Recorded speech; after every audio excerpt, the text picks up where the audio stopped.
নমস্কার, আমি শ্রী পলাশ। আপনাদের আজকে আমি এমন একটা বশীকরণ বলে দিচ্ছি, মন্ত্র শক্তির উপরে বশীকরণ। এটা করতে গেলে উপকরণ কি লাগবে না, তো ইঁদুরের মাটি। যেখানে দেখবেন শনি মঙ্গলবার ইঁদুরে মাটি তুলেছে, সেখান থেকে এই 3 আঙুলে একটু মাটি তুলে নেবেন এবং এই মাটিটা তুলতে গেলে একটি মন্ত্রের প্রয়োগের দ্বারা আপনাকে তুলতে হবে। না তো কেমন, সমুদ্রে মে খলে দেবী পর্বত স্তনমণ্ডলে বিষ্ণু পত্নী নমস্তুভ্যং পাদস্পর্শ ক্ষমস্বমে। এই মন্ত্র দ্বারাই মাটিটিকে 3 আঙুলে তুলে আপনারা উঁচু জায়গায় রাখবেন, যাতে মাটিতে যেন অবশ্য কখনোই রাখবেন না। এবং এই মাটিটা নেবেন, একটি কোনো পাত্রের উপরে রাখবেন। রাখার পর আমি যে মন্ত্রটি বলছি, এই মন্ত্রটি 3 বার বলে 3টে ফু দেবেন। না তো মন্ত্রটি কি কেমন, ওং হরি হরয়ে নমঃ, ওং লিং ক্লিং স্বাহা, ওং ওং ক্লিং স্বাহা।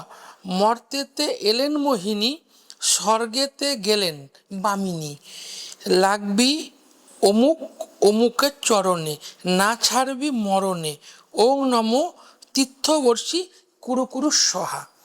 অমুকের স্থানে আপনি যাকে করবেন তার নামটা আপনারা প্রয়োগ করবেন।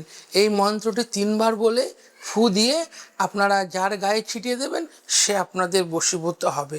কিন্তু বশীভূত এমন নয় যে দিলেন সে আপনার পেছনে পাগল কুত্তার মতো দৌড়ে বেড়ালো, এমন নয়। সেটা একদম ধীরে ধীরে দেখবেন সে আপনার কথা শুনছে, সে আপনার কাছে আসছে, এবং ভক্তি নিষ্ঠা সহকারে আপনাদের অবশ্যই করতে হবে।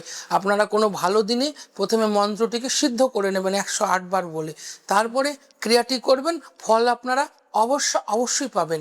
আর একটা কথা আপনারা মনে রাখবেন, না তো কি, কোনো মন্ত্র শক্তি আপনি বাজারের একটা বই থেকে নিলেন, করলেন, সেটা কখনোই কাজ হবে না। না তো কেন, না তো মন্ত্র কাজ করতে গেলে গুরুর কাছ থেকে নিলে গুরুর অনুমতি লাগবে।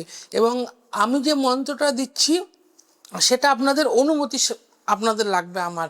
তার জন্য কি, আমার কমেন্ট বক্সে গিয়ে আপনারা জয় মা তারা লিখবেন। জয় মা তারা লিখলেই আমার কিন্তু অনুমতি দেয়া আপনাদের হয়ে গেল।